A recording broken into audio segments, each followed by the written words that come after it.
Hey, what's up YouTube? Scotty Tradition coming back at you with a response video. This video is for Bob Lewis, his 134 subscriber response video. Congrats, Bob. Love your channel. You do a great job.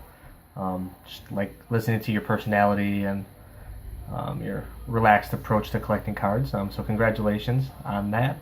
So Bob asked, where is your collection headed in the future, or what's your direction to your collection? And basically, I consider myself about 70% collector, about 30% an investor. Like, I'm not just gonna buy stuff that doesn't make any sense whatsoever. Like, I'm not that crazy of a collector, but I also won't let up necessarily if it's a card I really want to complete a set or as part of a set. I'm not necessarily gonna let price get in the way. If it's something I really want. So I'm a little bit of both. I try to find good buys and buy certain cards. Now, mostly what I collect is my PSA graded sets, so my all my Packer sets, which I've done pretty much in as high a grade as I can find or as high a grade as I can afford. And so I've kind of made this decree to myself that those are the sets that I'm gonna fork out the money and do high grade stuff on. As some of you know, I'm also working on the top 250 in the hobby set. So that one there, I've kind of said, well, I'm okay going for mid-grade stuff. Anything from a grade 4 to a 6 is fine with me for most of that. Of course, I would take a Honus Wagner T206 in a grade of a 5. That'd be no problem at all, right? So yeah, you have to kind of sacrifice on something. So I've decided to sacrifice on everything else a little bit.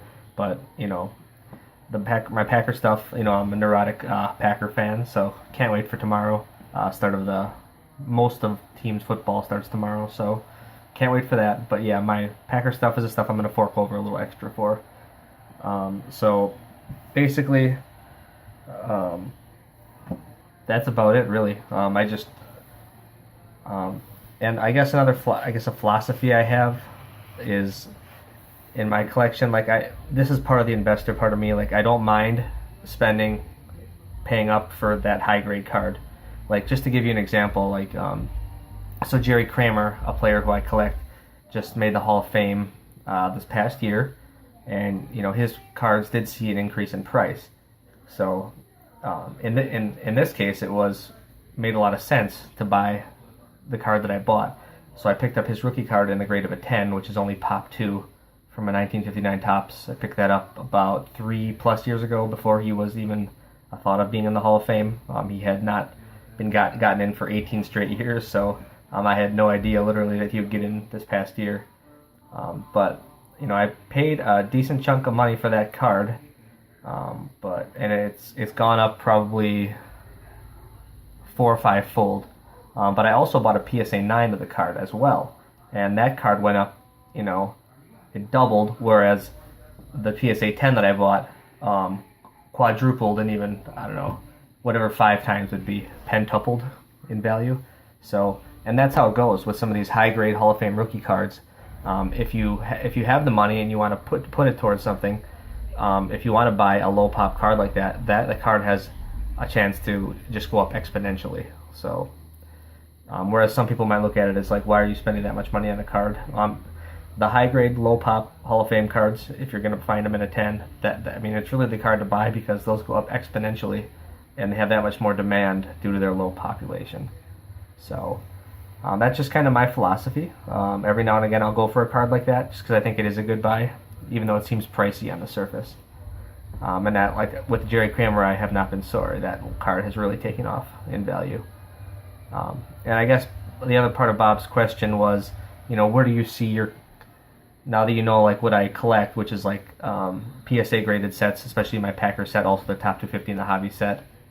I talked about the Packer set being more high grade, and the top 250 set being kind of that mid grade set that I'm working on. What do I eventually see happening with those sets? Well, I guess I do have 2 boys. They're pretty young right now, obviously, but eventually I would love to pass these down to my boys. From my family history, I never really got a ton of stuff passed down to me, and I always thought that would have been cool to have something. So I'm hoping to sort of start something here with my boys, and just being able to pass them down something cool. And I think that at least one of them should probably like sports if they're hanging out with me enough. Most likely they will. If they don't, if they have no interest in it, I guess I don't mind selling it and piecing it out later in life. But I kind of consider myself just a good steward of the cards that I have, like especially the high grade vintage Packer rookie cards. Um, it's not really about the money about that. I'm just so in love with that team, and just to be able to collect a team over the span of 100 years. Actually, Packers play the Bears tomorrow, and it's the 100th season for the Green Bay Packers, which is just insane. Not many things last 100 years these days. So to have that franchise last 100 years is pretty amazing to me. So to be able to collect from that far back, it's just cool. And there are some things you can't really put a value on, and that way, for that reason alone, I'm not a big seller of items that I already have. There are some things I will sell, like I just upgraded my Robin Yount 75 Topps rookie card to a PSA 9 from a PSA 8. I did sell the 8 to help offset the cost of the 9, so I'm not like a hoarder in that degree, but I do like to keep the high grade cards that I have, and I will trim it off the little cards here and there as we go. But I don't sell big masses of cards and like move on to the next thing.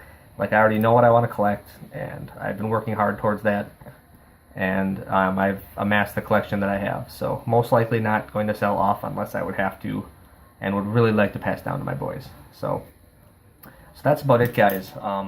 Yeah, I appreciate you listening to me jabber on for a little while now. But yeah, that's kind of my collecting focus, more of a collector than an investor, but yet I don't completely dismiss the investing part of it. In some cases, it's just smarter to buy certain cards, and I don't shy away from that. So again, Bob, congratulations, dude. Love your channel. Hope to keep in touch and keep watching each other's videos. Just love your channel, man. Great contest too, and take care. And I'm sure you'll be at 200 subs before you know it, buddy. Thanks for watching, everybody. Have a good one.